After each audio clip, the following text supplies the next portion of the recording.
Question 9 number देखिए, सिद्ध कीजिए कि यहाँ दिया है 0 to π/2 में y बराबर 4 sin थीटा बटा में 2 plus cos theta minus theta, theta में एक वर्धमान फलन है। चलिए इसे देखते हैं। दिया है y बराबर में 4 sin थीटा, और थीटा किसके बीच में लाई करता है? 0 से π/2 के बीच में।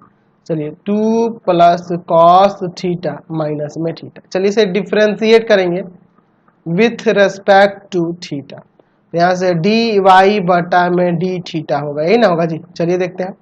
तो ये वाला u बाई v पे करेंगे और इसका तो 1 हो जाएगा, इसको 1 पहले ही लिख देते हैं। इसको करते हैं 2 प्लस कॉस थीटा का होल स्क्वायर, इसमें इससे भाग करेंगे, सॉरी 2 है ना,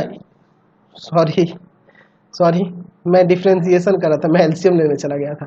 चलिए u बाई v पे करें तो मैं इसका डिफ्रेंसिएशन करने के लिए v का स्क्वायर, इसका डिफ्रेंसिएशन तो 4 साइन है तो कॉस हो जाएगा, इनटू में इसको वैसे ही रखेंगे 2 plus cos theta minus 4 sine theta को वैसे ही रखकर और इनटू में इसका डिफ्रेंसिएशन करेंगे तो 2 का 0 और कॉस का माइनस का साइन।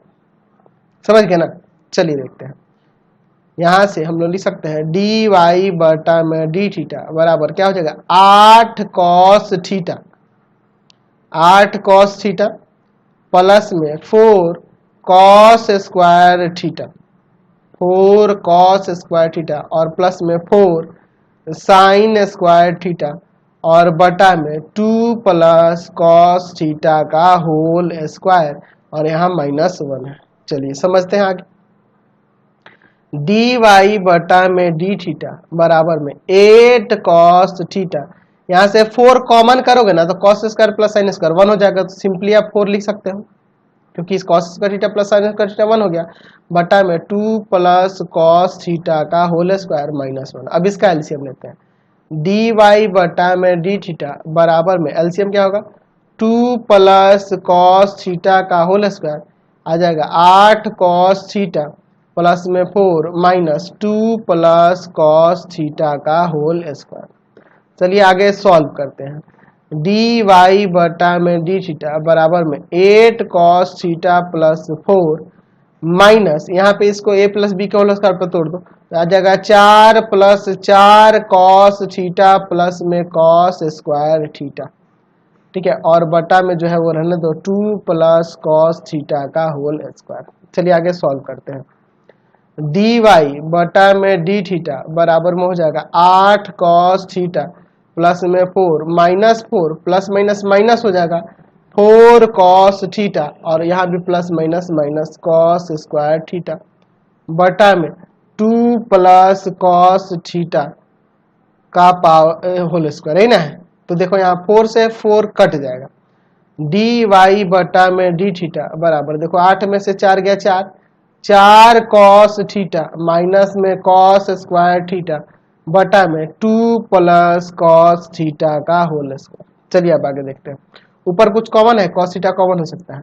डी वाई बटा डी थीटा बराबर में यहाँ कॉस थीटा कॉमन हो जाएगा तो 4 माइनस कॉस थीटा और बटा में 2 प्लस कॉस थीटा का होल स्क्वायर। चलिए, और चूंकि आपके पास ऊपर जो दिया हुआ है वहां कह रहा है कि ये जो थीटा होगा ना, आपको पता है ऊपर दिया है ना इंटरवल 0 to π/2, ठीक है, बंद अंतराल है इसलिए 0 to π/2 तक लाई करेगा आपका, 0 से π/2 तक के बीच में या उसके बराबर भी हो सकता है थीटा। तो आपको पता है यह इसके बराबर, इससे इसके बीच में लाई करेगा तो आपका कॉस थीटा क्या हो जाएगा? कॉस थीटा आपका क्या हो जाएगा? 0 to 1 तक के बराबर में हो सकता है, यानी यह पॉजिटिव होगा, ठीक है।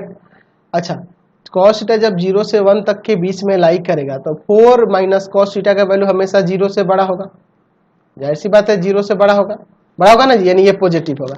और नीचे होल स्क्वायर है तो ये तो हमेशा पॉजिटिव होना ही है, और कॉस थीटा का वैल्यू माइनस, आपको पता है यहाँ 0 to 1 तक ही लाई करेगा, तो यहाँ कुछ भी रखेंगे इससे इसके बीच तक तो ये हमेशा स्क्वायर होने से पॉजिटिव हो जाएगा, ये भी 0 से बड़ा होगा, यह भी 0 से बड़ा होगा। ये पॉजिटिव और ये पॉजिटिव, यानी कि डी वाई बटा में डी थीटा क्या हो जाएगा? 0 के बराबर या 0 से बड़ा। देखिए यहाँ पे 0 के बराबर भी हो सकता है, या 0 के बराबर होगा तो टोटल 0 ना हो जाएगा, ये सारे पॉजिटिव ही हो तो क्या ना हो, ये अगर जीरो होता है तो यह जीरो के बराबर, या अगर जीरो के बराबर ले लेते हैं, cos थीटा जीरो के बराबर हो सकता है ना, तो टोटल जीरो हो जाएगा। अगर जीरो नहीं लेते हैं तो उसके सिवा कुछ भी रखेंगे तो ये हमेशा जीरो से बड़ा होगा। तो dy बाई डी थीटा का वैल्यू जीरो के बराबर या जीरो से बड़ा, इसलिए हम लोग कह सकते हैं कि आपका फलन जो है y बराबर में क्या था जी, y बराबर में 2 cos थीटा, ये ना था, एक मिनट देख लेता हूं मैं, 4 sin थीटा बटा में 2 plus cos theta minus theta, 4 sin theta बटा में 2 plus cos theta minus theta, क्या कह सकते हैं, किसमें वर्तमान है जी, अंतराल